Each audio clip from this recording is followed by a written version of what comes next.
and welcome back to my channel. Have you ever experienced that panic mid-English exam as time is running out but you have no idea how you're going to finish your story? Or perhaps it's 12 o'clock in the morning and you're staring at an essay topic with no idea what you're going to write, feeling utterly helpless the entire time.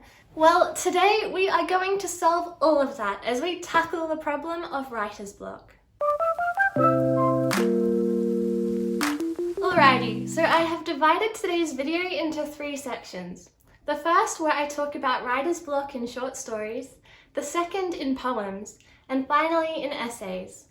I've put timestamps in the description box below so you can jump between sections or stay and watch the whole video. So to start with short stories, if you're feeling particularly uninspired about a prompt you have to write to, or just a story that you're trying to write, I find one of the most helpful things you can do is what I like to call the 5-minute technique. Now this technique involves getting a blank piece of paper, setting a timer for 5 minutes, and writing whatever comes into your head without stopping and without crossing out any words or going back. You may also use a random prompt or a random word generator to get you started. The idea of this technique is that it just gets you writing, even if what you're writing is the fact that you have no idea what to write. But it gets you starting to put words on the page. And sometimes just the sense of achievement gained from this can be enough to snap you out of that writer's block and get you back into writing that story.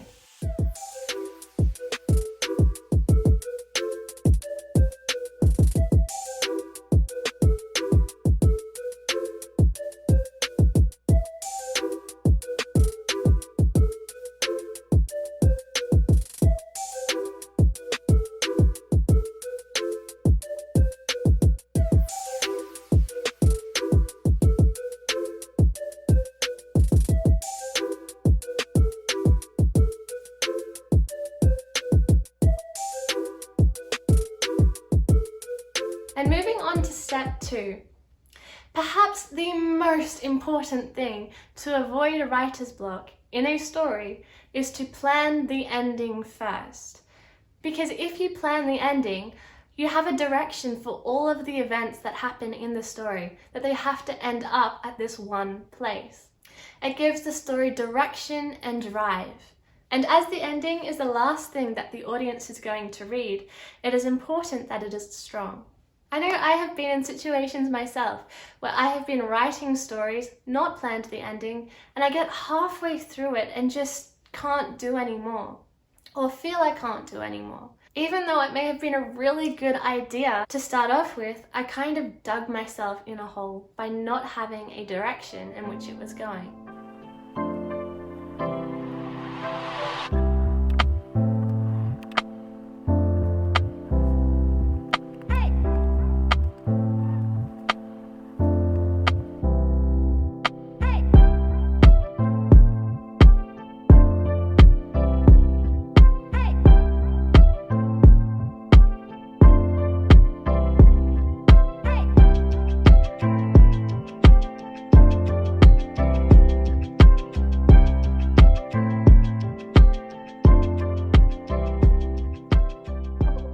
Now, if you found this video because you're halfway through a story that you're trying to write and experiencing writer's block, then this next technique is for you. You need to step away from the computer and go for a walk, or go outside and just take your mind off it. This avoids frustration and anxiety, which can build up and block all creativity altogether.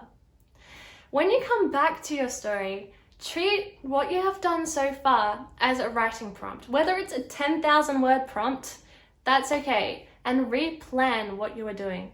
Say, given that this has happened, given that this has happened, and given that this has happened, if I was reading this story, how would I want it to end? Where do I see it going?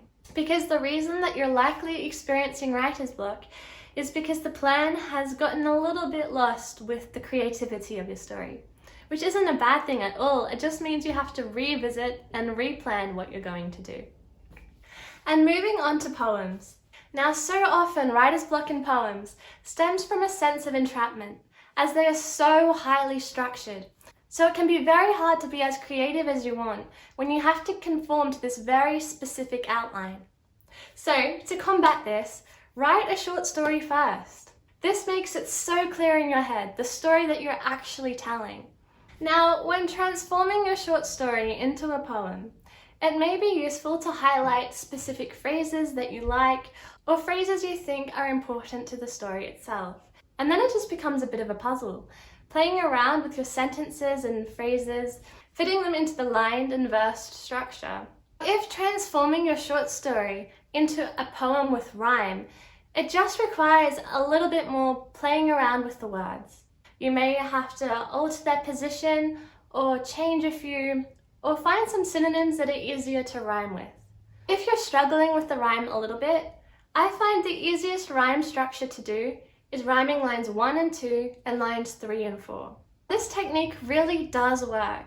To put it in context, here is a poem I wrote while applying it.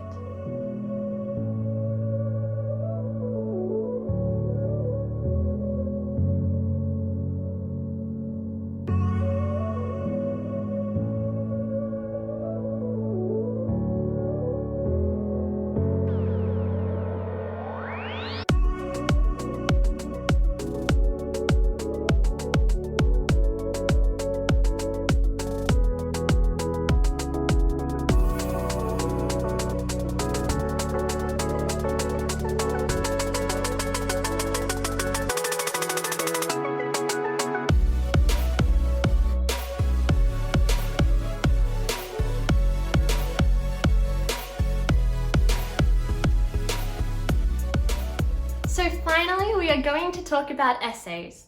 Essays are very different to stories and poetry, as they are a formal piece of writing that is most often written to a prompt. And if this prompt contains words that you don't fully understand, is incredibly broad and unspecific, or perhaps is too specific, the essay can be extremely hard to write. The first thing that you're going to want to do is pick out the key words of the prompt and analyze them as deeply as you can. And I guarantee if you do this, you will strike an idea that resonates with you. And from here, it is much easier to build a contention or an argument. After generating that broad argument overall, you need to have ideas and basis to support it, and you get these from quotes. Now we are going to do exactly the same thing as we did with the prompt, and that is take out some of the key words from the quote and analyze them extraordinarily deeply. It is here you will find your most powerful ideas and most powerful arguments, as the more deeply you analyze something, the more complex and sophisticated your ideas become. And once you have these ideas supporting your main argument, all you have to do is weave them together and you have an essay.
That's all for today. Thank you so much for watching. Leave your own favourite way to overcome writer's block in the comments below.